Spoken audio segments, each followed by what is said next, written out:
Hello, Bracken Nation. So I spent pretty much my entire weekend playing Assassin's Creed Odyssey, and I can tell you right now that I am completely and utterly obsessed with this game. In today's video, we are going to take a brief look at my progress up to level 10, and what we're going to do is we're going to talk about why you should get out there and buy this game. And I'm going to do that by talking through the classic characters, plot, and setting. So let's get it. Alright guys, let's first take a look at what my character looks like at level 10. So looking here, you can see that I'm going with a more classic assassin look, and I really like the blue color. It kind of automatically does the coloring for you, which is really cool, so you can pretty much make any kind of armor match.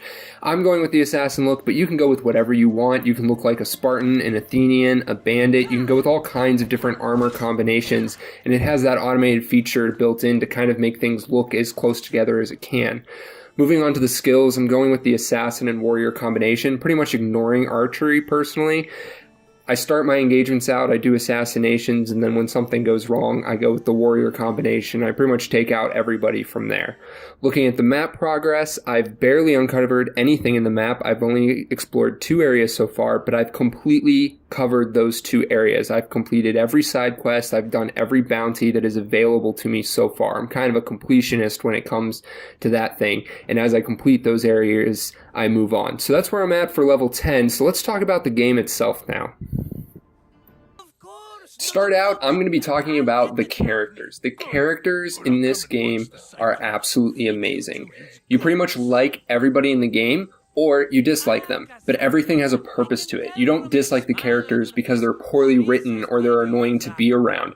They have a purposeful dislike to them. Everybody has a certain charisma, a certain realism to them. Every dialogue exchange, everything that you do with these characters is just so well done that you enjoy every conversation. It's not a burden to go and talk to people and be pulled away from the game. You want to have conversations. You want to talk to people.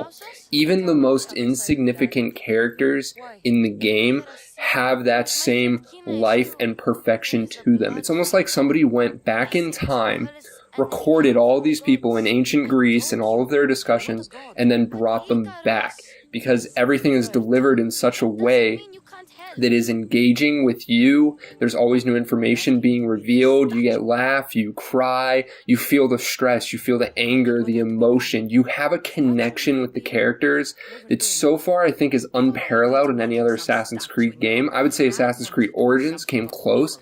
They've pretty much been improving every single game, and the characters are definitely a strong suit. I just love everybody that I'm interacting with in this game.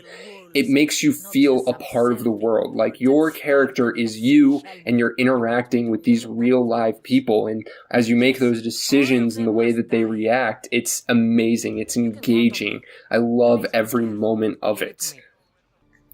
Moving on to the plot now.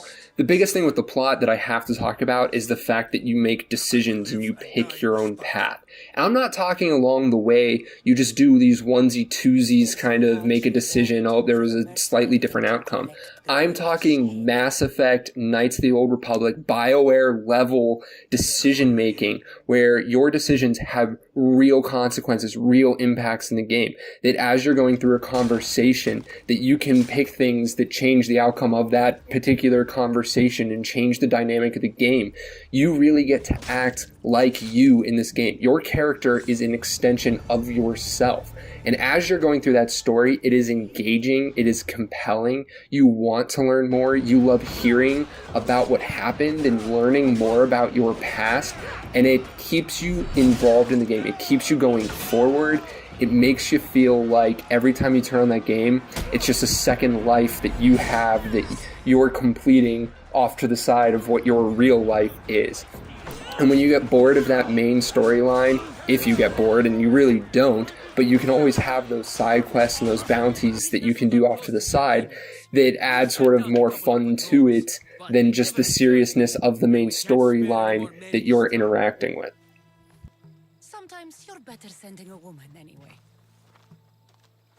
And finally, let's talk about the setting. And I really can't talk about setting without talking about the graphics, the scenery that is involved with this game. There are so many moments where you just want to stop and just enjoy staring at this game, just staring at the screen and the world around you. There's the changing environments which make you feel like the world is alive. There's fog, there's rain, there's dusk, there's dawn, there's nighttime and daytime. There's every type of weather that you can possibly have. You feel like the world is alive around you. You feel like it's walking out of your own door into real life. And the expansiveness also adds to this. The world is massive here. Like I said, I've only covered those 2 small areas, and the rest of the map that is available, I feel like there is so much to do, so many places to explore, so many areas to enjoy. It's like taking a vacation somewhere else. It's like going to Greece, being part of the ancient Greece world and interacting with it. It's absolutely amazing. Alright guys, I'm going to stop it there, but believe me, I could continue talking about this game for hours on end. If you haven't bought the game yet, I really don't know what you're waiting for. Maybe Call of Duty, but once that's passed, you gotta go get this game. Especially if you own an Xbox One X or a PlayStation 4 Pro, you have nothing to lose and everything to gain by getting this game right now. Don't forget to leave a comment down below and let us know if you're enjoying Assassin's Creed Odyssey. Thanks for watching. We hope you enjoyed today's video. We release new content at a minimum every Wednesday and Saturday. If you enjoyed the video, please leave a like and don't forget to subscribe to catch all our latest content, and check out the description for a link to our Twitter. We are Bracken out.